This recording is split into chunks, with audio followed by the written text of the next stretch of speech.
All right, so binary compounds, as you can see, the word binary, when you think of binary, what pops up to your head? 2. So we are dealing with compounds that only involve 2 elements.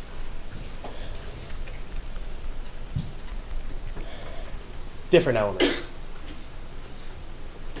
Okay? Now, we are going to do 2 types of compounds. The first type is called ionic compounds.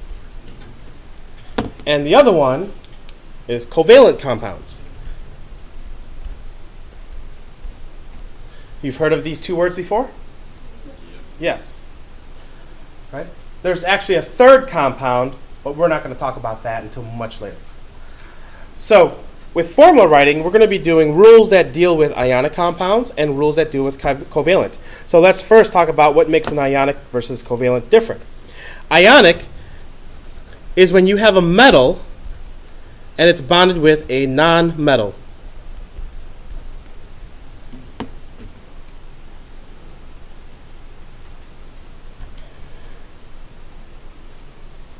So we know where the metals are in the periodic table, right?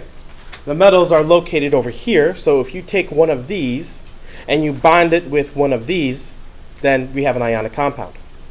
Covalent compounds are when you have a nonmetal and it's bonded with a nonmetal.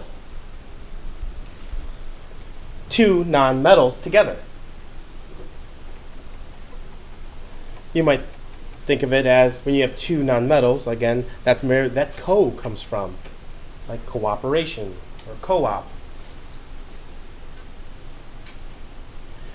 All right? Now, the rules that we have for ionic are going to be completely different from the rules for covalent. Okay? All right, so let's start with writing formulas. Okay?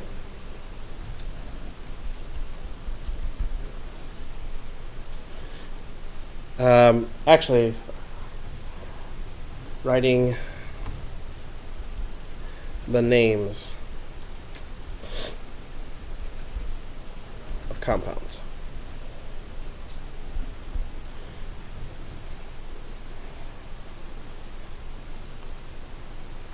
Okay, so we're going to start with ionic first. We're going to start with ionic first. Okay, again, that's metal with a non-metal. So the first thing you want to do is you want to name the metal.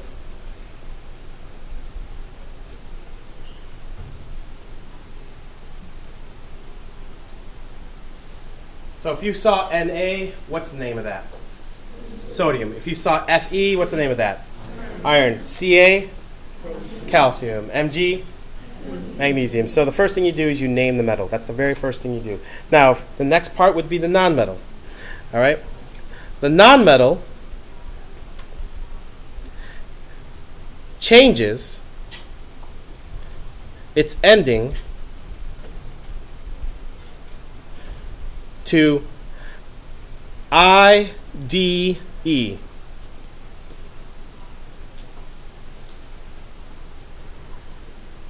If you remember when we were first talking about elements, I may have mentioned that there is no element on the periodic table that ends in IDE. None. No element on here ends in IDE. That's because this ending is especially used for compounds. Okay? So if I have, and I'm just going to point at some nonmetals here. If I have carbon, all right, what does carbon's name change to? Close. Okay, maybe I shouldn't have started with that. Okay, oxygen. Let's start with oxygen. Everyone knows oxygen. Oxide, thank you, oxide. Yes. Oxide. Nitrogen changes to nitride. Carbon changes to carbide. Fluorine changes to fluoride. And you've heard of fluoride maybe in your toothpaste, right? Fluorine, give you an idea here, fluorine is a gas at room temperature and can eat through most things, even metal. Okay? Very dangerous stuff. However, fluoride is in your toothpaste and water and it's completely harmless. So just by changing its N to a D, it becomes a different thing. Chlorine is a poisonous green gas. One breath of it will kill you. But in a compound, chlorine becomes chloride. Sulfur becomes sulfide. Phosphorus becomes phosphide. Phosphide. Okay?